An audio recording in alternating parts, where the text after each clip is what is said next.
On April 11, 2019, a retrospective of my yellow installation was to be opened at the Museum of the History of Polish Jews, Polin, in Warsaw. However, after some years of preparation, the exhibition was cancelled, and so I began to look for other venues to show at least some parts of the exhibition. I have been working for many years with the Artemis gallery in Cracow, and I also I'm on friendly terms with the gallery Ewa in Poznań, and they both offered to somehow give me a home for parts of the installations. I prepared everything on large scale, since it's a very big exhibition hall in Polin. Now I had to make miniatures. I didn't succeed very well, and in the end I decided to make a small installation entitled Cracow 1946. I was born in Cracow on May 5, 1946, and it took me almost the entire life so far to discover the truth about my family. My mother, Miriam Kochany, was from a Jewish, Polish, German family. She was a Protestant by belief. She was German speaking, but she also spoke some good Polish. So these were not Orthodox Jews, and these were not Catholics, they were Protestants. They were a real mix. She survived with her young husband and her brother, who escaped to Lvov. I haven't discovered the history in Lvov, but it seems that her brother was deported by the Soviets to Kazakhstan, and Miriam and with her husband Teddy ended up in the ghetto and managed to escape and to survive due to the help of my future father, Ewa Kuryluk, who is a well-known leftist editor of a leftist anti-fascist magazine.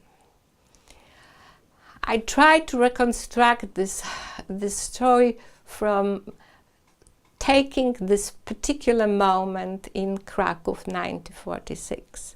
So on one wall there's my mother pregnant with me. She's wearing a scarf that really belonged to her, and she's twice pregnancy, more advanced and less advanced.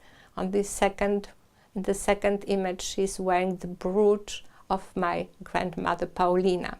She's looking at the window. Next to the window is standing my grandmother Paulina. The silhouette is made from a photo taken in Berlin before World War I. And in the window you see a famous photo of the train station in Treblinka.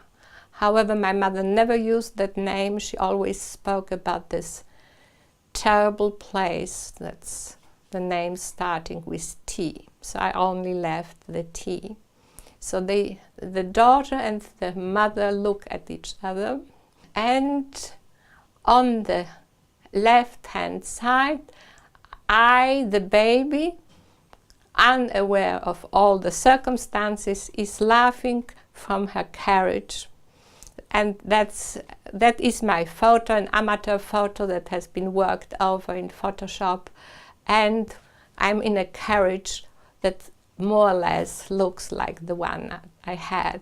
It's an American baby carriage supplied to Poland by UNRWA, the United Nations Relief Organization. On the glass table, I'm bringing a short history of our family's love of music. My mother was an amateur pianist, and the entire family, including her husband, played the piano. Paradoxically, both my grandfather, my grandparents, and my aunt, Hilde, the younger sister of my mother, they were all destroyed during the Holocaust, but the piano survived, and I and my brother, we were also supposed to be pianists and to play on. We didn't become pianists. My brother turned schizophrenic, like my mother had a most tragic life. My mother stayed in hiding until the end of her life in 2001.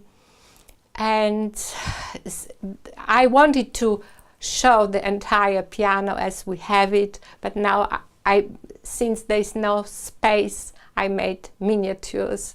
There is a separate installation that I put into this room of memory, and that's the installation showing me as a baby with my father. This is taken from a photo, and it's put into a glass jar, and it's standing in such a way that in the mirror image you see me with Teddy, the same baby, but Teddy, that's a photomontage. However, a photomontage which is posing the question whose daughter, biological daughter, I really am. This is a mystery that I haven't solved. And there is also a jar with the face of Teddy, taken from a pre-war photograph. All of the photographs were discovered by me after my mother's death in her old winter shoes. Such beautiful photos with beautiful expressive faces that I couldn't forget, with eyes looking at me. There are more eyes in a little tree that is standing on the glass table too. But so here I have on one side the photo of the face of Teddy, and on the other side I have a photo that caught my sight when I looked years ago at photographs of the funeral conduct after the Kielce pogrom. In this conduct, there were also victims of the pogrom who didn't die but were wounded. One of the wounded people, his face struck me as very similar to Teddy. So I had the idea that perhaps that terrible trauma was that my mother apparently, that caused her suicide in September 1946, her first suicide attempt, that maybe Teddy was wounded and died after the Kielce pogrom. So it is really a very example of the confused, many-layered and mysterious history of many, many Jewish families. The last little item is the illustration of a saying my mother had when there were tragic events. She used to have a little Russian proverb, which is, in translation, is boom, boom, boom, ay, ay, ay, the bunny is dead. Pif, paf, poi, oi, oi, oi, umierает zajczyk mój. So you have the bunny, a little lamb, looking at my mother.